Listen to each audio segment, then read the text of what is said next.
Hi everyone, welcome back to another episode of The Velvet Lounge. Today I am simply going to go over some of the changes that are coming your way if you sell on eBay. So if you sell on other platforms, obviously this will not apply. There are some pretty major changes coming that are definitely worth a conversation.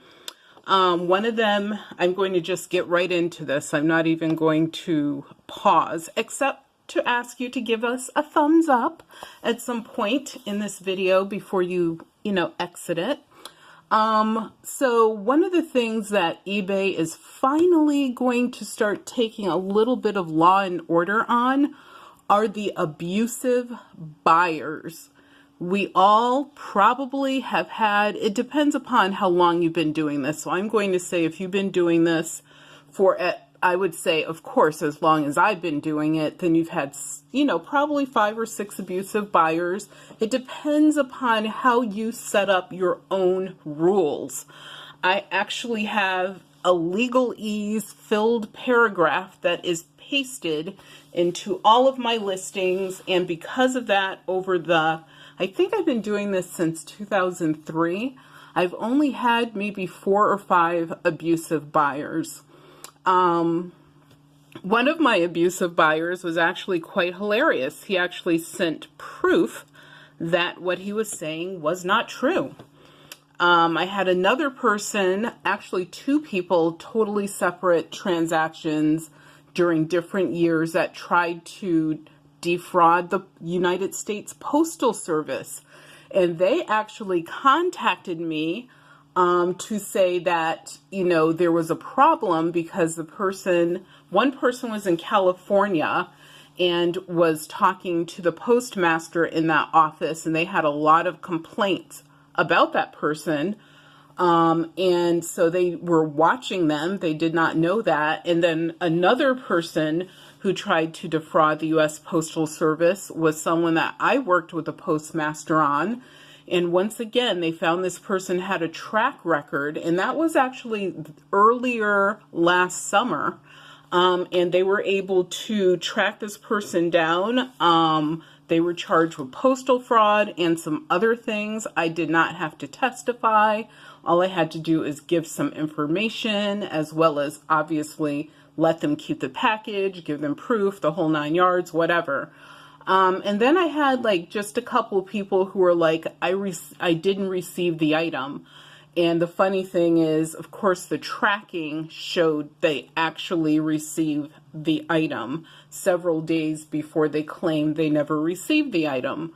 So I was always able to prove my case, or in the one case where the Postal Service was already doing an investigation of their own, which I had no idea of, all of that was ruled in my favor, which was awesome. So, to me, you can sort of stop some of the abuse, and then some of it you can't. I know that there have been cases where people have claimed they returned items for a refund and they never returned them. They returned empty boxes with rocks in it or something that weighed the approximate weight of the item that they were returning, all kind of shady things.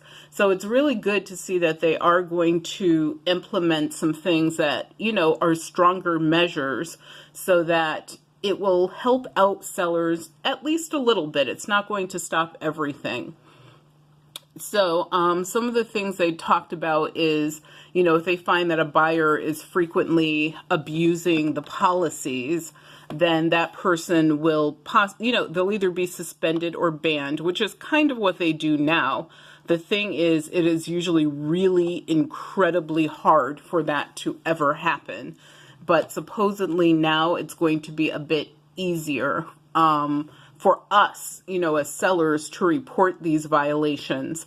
The only thing is when you report them, you just need to make sure you can clearly describe what was going on. If you have photographs are your best asset. If you're selling something that's really expensive, and I don't, that's your own definition of what expensive is. Everyone has a different one. For some people, it's something that costs $50, and for some people, it's something that costs $500. But it depends upon what whatever your definition is, fly with it. But if you are selling something that's expensive, what I would do, it costs very, very, very little money to add insurance to it, which is an extra protection through the post office anyway. The other thing is taking photographs, as you can show that the iPhone is in its original case. Like you can show that, and you can take a picture of it. Then you can show that you packed it inside of another box, and that box was packed inside of bubble wrap. Like you can sort of show a process with 4 or 5 pictures. If you sell lots of expensive things, which some people claim they're selling the Hope Diamond every single day, that is so not true. But, if you think you're selling the Hope Diamond every day, then, yes, it'll be more work for you to take those photos. However, it will definitely save you headaches in the long run if there is an issue. As soon as that person leaves positive feedback for you, maybe wait a couple days and then delete the pictures. You're done. Or you could store them on a flash drive or whatever your process is. You really don't want to add a lot of extra steps to it, but it makes sense to do something to protect yourself versus complaining about it. And then the other part of that is, of course, reporting the buyer. So when you report them, one of the things I like to do is, for the few that I've had over the years, is I always contact that buyer and have them give me their story and see if you can find any flaws in the story. So yeah, you become a little bit Law and Order season 1, first rendition of Law and Order.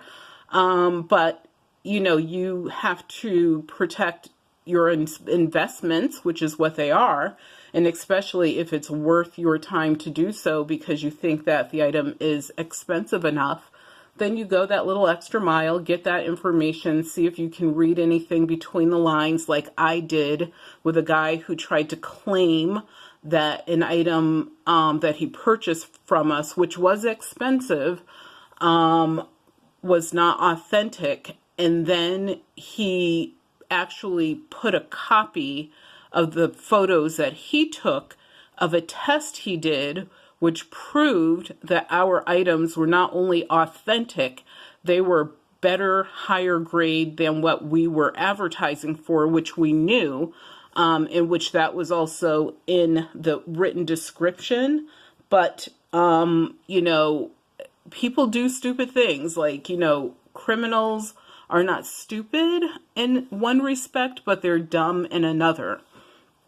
So those photographs within, I don't know, probably 5 minutes of talking to the person that was an eBay representative, the case was closed. I received, somehow they gave me a credit. I don't know why, but they actually gave me a credit. And the guy did not receive any refunds or anything. And as a matter of fact, they put a strike against his account because apparently he had tried this before. So one of the other things that's coming up is drop shipping. Oh my God, they are bringing down the hammer on drop shippers. So one of the things they're going to do, as you can see printed right here, is reduce search visibility. That's huge. So drop shippers, beware.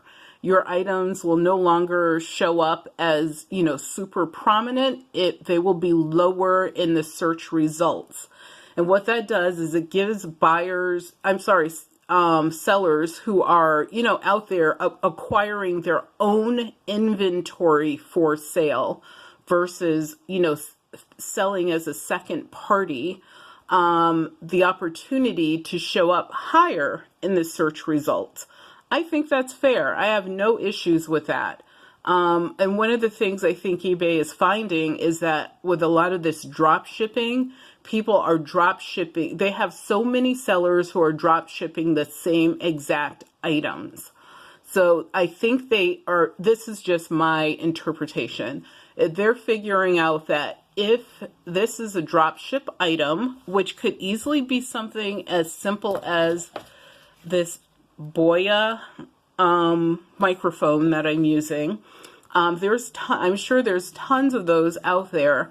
So they figure if someone really wants that, they're going to know how to find it anyway. So why have these drop shippers listings high up in the search results when they can lay low and they should probably still get the sales?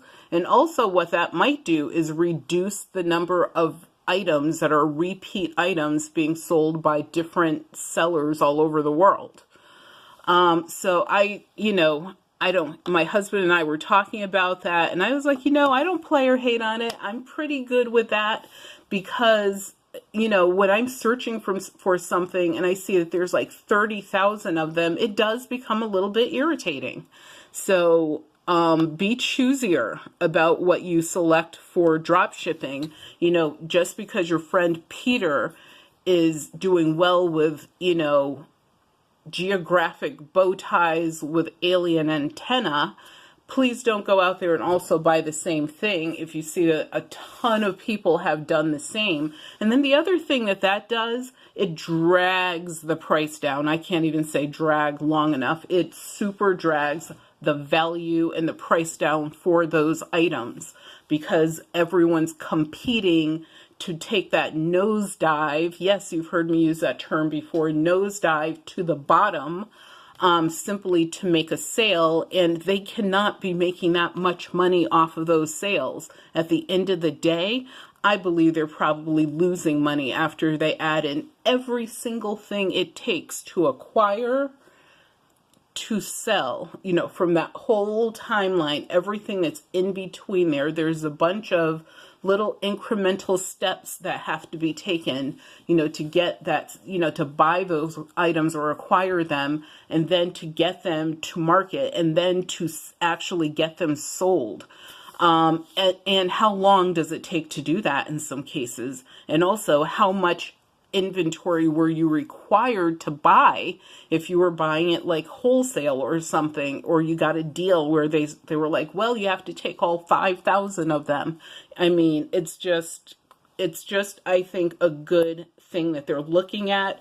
Obviously, I'm pretty sure if they feel they need an adjustment on anything, obviously, but definitely that, they will look at their bottom line if suddenly their bottom line is also taking a nosedive from, sellers not paying fees or deciding not to do as much drop shipping, then, eBay might reverse some of that or either just make some tweaks to it. So supposedly we're going to have some additional protections. I don't know how this will work. I wish that when they publish some of this stuff, they would actually give us an example, like right here, example, because that way, even though they can't cover every example, they could look at the most popular example and give us an idea of how this will actually work in the real world. But supposedly the removal of negative feedback and defects are a variety of things. One of them is, of course, we all are rated, like we have a report card. Buyers cannot see our report card. All they can see is feedback that was left. And as we know, myself and a representative at eBay were looking at feedback for a particular seller who has almost 400,000 feedbacks that were left.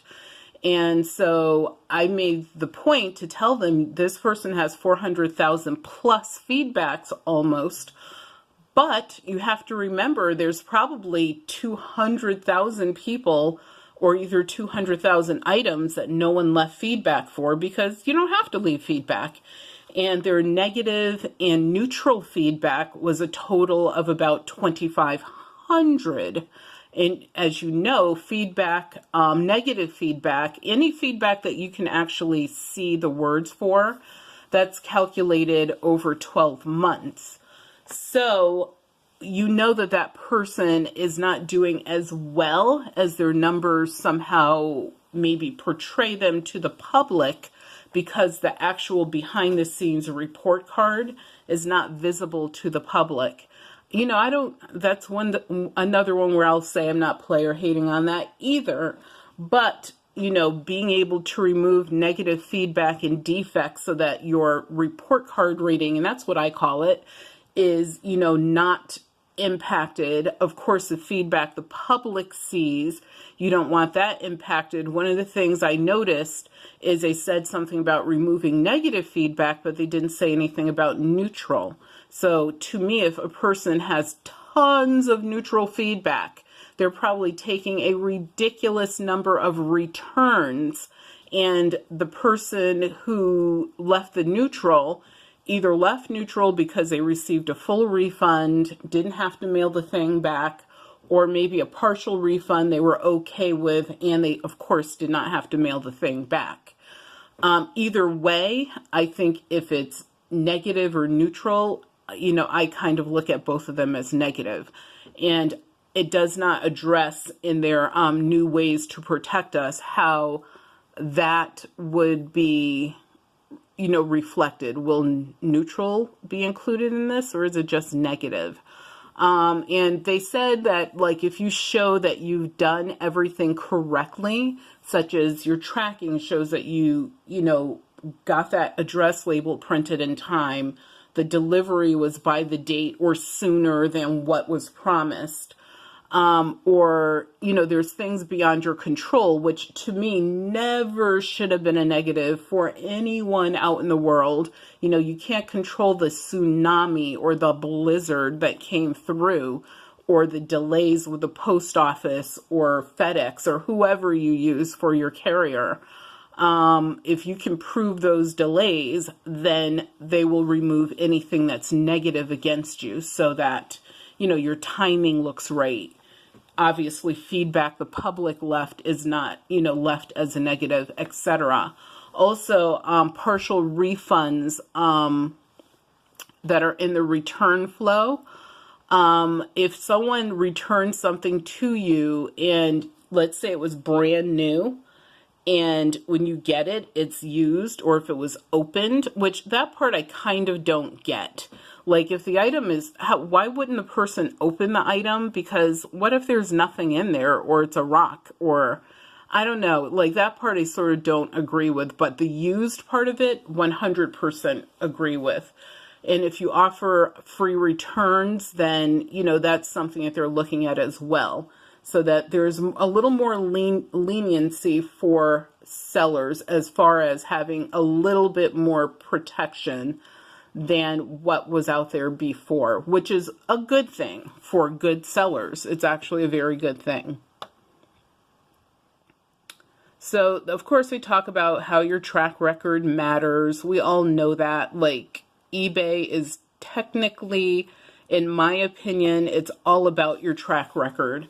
Most people, if they're smart shoppers, the first thing they're going to look at is, what's your they'll see you have 99% feedback, 100%, 97, 92. I saw someone with 88%. I couldn't believe it. I was like, how is this person even on the platform still? I called eBay, spoke to them, and they gave me some information and, told me that that person will eventually be taken off the platform. And there was some sort of things that they were working out. I don't know what it was. I just wanted to know how it was possible, because I'm always looking at, what if for some reason you are targeted negatively for no reason? You are a victim. You want to know how not to be a victim or how to handle that. So that's why I called and asked, a couple questions about that. But at the end of the day, like I stated, for sellers, I do think that, if you are if you're selling better items, hard to get items, rare items, expensive items, real antiques, that type of thing. And not every antique, because I have items that are well over 200, 300 years old, and they're not necessarily a high value item. They're simply rare items.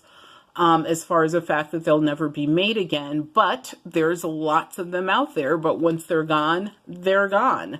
So that's what makes them a little bit rare. But at the end of the day, if the item is only worth, $20, it's only worth $20. And if I get it for nothing, then, for me, it's worth putting out there for sale. But to me, it's not worth, going through a lot of extra steps. I just have to make sure the wording in my listing is protection enough, as well as my photographs are on point enough. And also, I have a good track record or excellent track record, so that if there is an issue, eBay is now going to take your track record into account a little bit. They will look at, which they did for me today, because I have another video I'm going to be doing on clothing that I purchased offline for my daughter, and I was so disappointed with this stuff. These are not even rags good enough to wipe your dirty shoes with.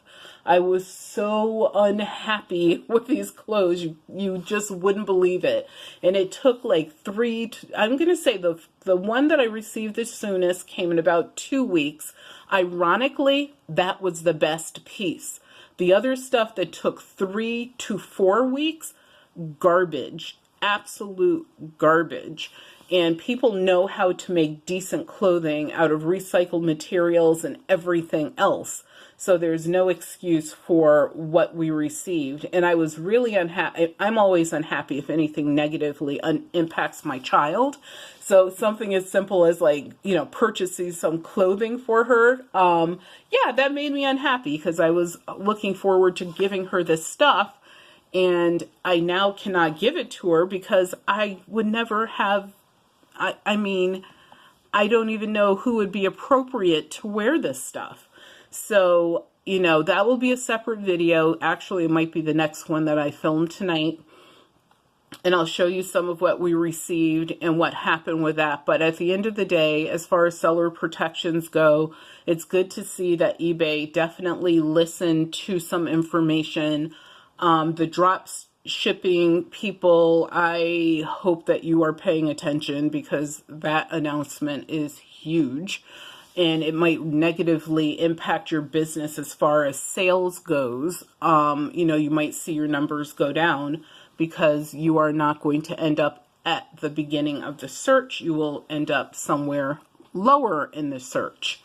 And there's nothing you can do about that unless eBay 100% changes their policies or suddenly, all of the millions of listings out there with drop shipping items, are priced so low that they're flying off the shelf at, superhuman Avengers magic, speed. Unless that happens, I really don't see them changing that policy. You do have a company that's perfect for drop shipping to some respects, and that is Amazon. So you can look at that. If you're a drop shipper, you should be looking at that. I know Amazon charges a lot when it comes to storage fees and that type of thing, but you don't have to send your stuff to Amazon so that it can be mailed out. You can actually mail it out yourself. And they will still handle all of the other portions of the customer service, from the sale to, people wanting a return or having a complaint or wanting to leave a positive review, whatever it is, that's what their platform is for. But, for those that decide to use that platform, just remember, if they do the shipping for you, you are now in a different range as far as your margins go. Your margins will not be as good. And the longer they have the items stored for you, if they don't sell, the more you will pay, and you might find out that you are in the negative at some point. I know at one point, I would say it was about a year and a half ago, a lot of people were actually recalling or getting their inventory back from Amazon because it, at one point having it sit on an Amazon shelf wasn't a big deal, but once they started, increasing fees and such, those folks found that it was not as lucrative. And so Do some of them now have warehouses? Are they doing it, storing the stuff in their basement, their garages? Did they build, outhouse, storage house? I don't know. Maybe they got a sticks and bricks that they could use because the rent was low enough for storage. There's a lot of different options, or just have dedicated space in your home because maybe you now are an empty nester.